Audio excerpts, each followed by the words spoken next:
సంఘాలు పుట్టిందే మా ఊరు గుడివాడలో. అభిమానాల పేరుతో పిచ్చి పనులు మొదలుపెట్టింది అక్కడ. ఎందుకంటే అభిమానం ముదిరితే పిచ్చి అవుతుంది. కానీ అప్పటి నుంచి నేను వివిధ కథానాయకుల యొక్క అభిమాన సంఘాల్లో చూస్తూ ఉన్నప్పుడు ప్రశాంతంగా డిసిప్లిన్డ్గా ఉన్నటువంటి వారిలో శోభన్ బాబు గారి అభిమానులు అగ్రశ్రేణిలో ఉంటారు. ఇది ఇచ్చగానికో మొహమాటానికో మీరు పిలిచారని చెప్పని వచ్చి చెప్పే మాట కాదు. శోభన్ బాబు సేవా సమితి అని పెట్టారు. సేవ చేయడానికి మేము ఈ సమితి పెట్టుకున్నామని చెప్పారు. నేను ఈరోజు ఇక్కడ రావడానికి సురేష్ ప్రొడక్షన్స్ శోభన్ బాబు గారు ఒక ఎత్తు అయితే, రాశి మూవీస్ నరసింహారావు గారు, ఆ నరసింహారావు గారు నాకు 30 సంవత్సరాల క్రితం పరిచయం చేసిన వారు మన మోహన్ బాబు గారు, అన్నయ్య దాసనారాయణరావు గారు. అదేవిధంగా జ్యేష్ఠ రమేష్ బాబు గారు శాసనసభ్యులు, వారిని నాకు పరిచయం చేసిన వారు ఎన్టీ రామారావు గారు. వారిద్దరి యొక్క కోరిక మేరకు తప్పనిసరిగా వచ్చాను. అయితే శోభన్ బాబు గారి వ్యక్తిత్వానికి సంబంధించి శోభన్ బాబు గారితో నాకు ప్రత్యక్ష పరోక్ష పరిచయాలు ఉన్నాయి. శోభన్ బాబు గారి వియ్యంకుడు మా ఈడుపుగల్లు నందమూరి వెంకట కృష్ణారావు గారు, ప్రొఫెసర్ గారు. ఆయన ఆంధ్ర యూనివర్సిటీలో పనిచేసేవారు. మేము అక్కడ పనిచేస్తున్నప్పుడు శోభన్ బాబు గారు విశాఖపట్నం వచ్చినప్పుడల్లా వారి ఇంటికి వస్తూ ఉండేవారు, అక్కడ కలుస్తూ ఉండేవాడిని. అదేవిధంగా శోభన్ బాబు గారిని ఏరా అని పిలుచుకునేటువంటి కాట్రగడ్డ మురారి గారు నాకు సుదీర్ఘమైనటువంటి పరిచయం. కాట్రగడ్డ మురారి గారు నవ్విపోదురుగాక నాకేటి అనేటువంటి ఆయన ఆత్మకథ రాస్తే అందులో దగ్గర ఒక 70-80 పేజీలు శోభన్ బాబు గారి గురించి రాస్తూ,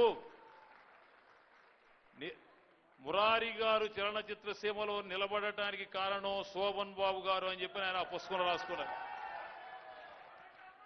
మురారి గారు నవయుగ ఫ్యామిలీకి సంబంధించిన వ్యక్తి. కానీ మురారి గారు తీసిన మొట్టమొదటి సినిమా లక్ష్మీ ఫిల్మ్స్ వారు పంపిణీ చేశారు. ఆ సందర్భంలో మురారి చిత్రానికి ఏమైనా కావాలంటే గ్యారంటీగా నేను సంతకం పెడతానని విజయవాడ హోటల్లో కూర్చొని చెప్పినటువంటి శోభన్ బాబు గారు మురారి గారు నిలబెట్టారని చెప్పని మురారి గారు చెప్తూ ఉండేవారు. ఆ విధంగా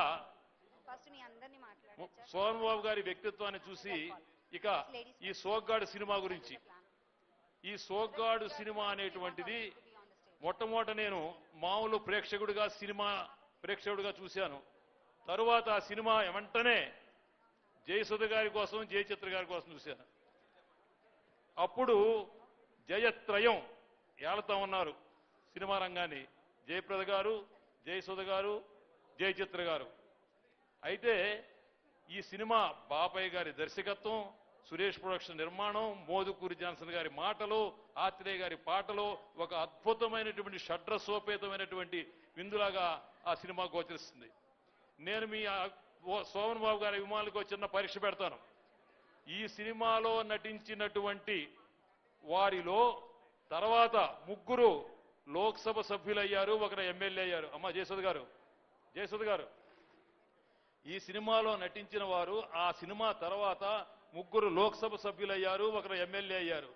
ఆ లోక్సభ సభ్యులు ఎవరంటే కైకాల సత్యనారాయణ గారు, రామానాయుడు గారు ఒక షాట్లో ఒక సీన్లో పనిచేస్తారు ఆయన. అదేవిధంగా సుబ్బరామరెడ్డి గారు, ఆయన కూడా ఈ సినిమాలో ఒక షాట్లో ఆయన కూడా పనిచేస్తారు. సరే, మన జయసుధ గారు ఎమ్మెల్యే అయ్యారు, మంచి పేరు తెచ్చుకున్నారు. అయితే ఈ సినిమాలో ఒక పాట ఉంటుంది, చెట్టు మీద కాయను సముద్రంలో ఉప్పును కలిపినట్టే కలిపావు అని ఉంటుంది. అయితే 2 చోట్ల ఆవకాయ అనేటువంటి మాట, ఆవకాయ అనేటువంటి వారిది తెలుగు వారికి ఎంత ఇష్టమైందో మీ అందరికీ తెలుసు. పంచకట్టుటలోన ప్రపంచాన మొనగాడు, కండువా లేనిదే గడప దాటనివాడు, పంచభక్ష్యాలు తన కంచాన వడ్డించ గోంగూర కోసమై గుటకలేసేవాడు, ఎవడు ఇంకెవడయ్య తెలుగువాడు, మంచి మనసెదురైన మాలలిచ్చేవాడు, తిక్కరేగిందంటే డొక్క చీల్చేవాడు, ఏ దేశమేగినా ఎందు కాలిడినా ఆవకాయ వియోగ మసల సైపనివాడు, ఎవడు ఇంకెవడయ్య తెలుగువాడు. శోభన్ బాబు గారు ఆ సోగ్గాడు సినిమాలో అంజలీదేవి గారు భోజనం పట్టుకొస్తారు. పెరుగన్నము ఉల్లిపాయ తెచ్చావా అని ఆవకాయ తెచ్చావా అంటారు. మళ్ళీ తరువాత గుమ్మడి గారిది మరి బ్యాక్గ్రౌండ్ సీన్ చూపించినప్పుడు మళ్ళీ గుమ్మడి గారికి అన్నం పట్టుకొస్తారు అంజలీదేవి గారు. మళ్ళీ అక్కడ కూడా ఆవకాయ తెచ్చావా అని అడుగుతాడు. అంటే ఆ పాట యొక్క ఈ సూచన. ఇక మోదుకూరి జాన్సన్ గారి సంభాషణలో ఒక అద్భుతంగా సాని, అందులో అల్లు రామలింగ గారికి ఒక మేనరిజం పెట్టారు. ఆ సంగతి నాకు వదిలేయండి, మిగతా మీరు చూసుకోండి. అల్లూరు రామలింగ గారికి శోభన్ బాబు గారు ఒక అద్భుతంగా ఫైట్స్ లో కానీ ఆయన ఎంట్రన్సే మన ఎడ్ల బండి తోలుకుంటూ వస్తారు, ఎంట్రన్సే అంటే గ్రామీణ జీవితానికి సంబంధించినటువంటి విషయం.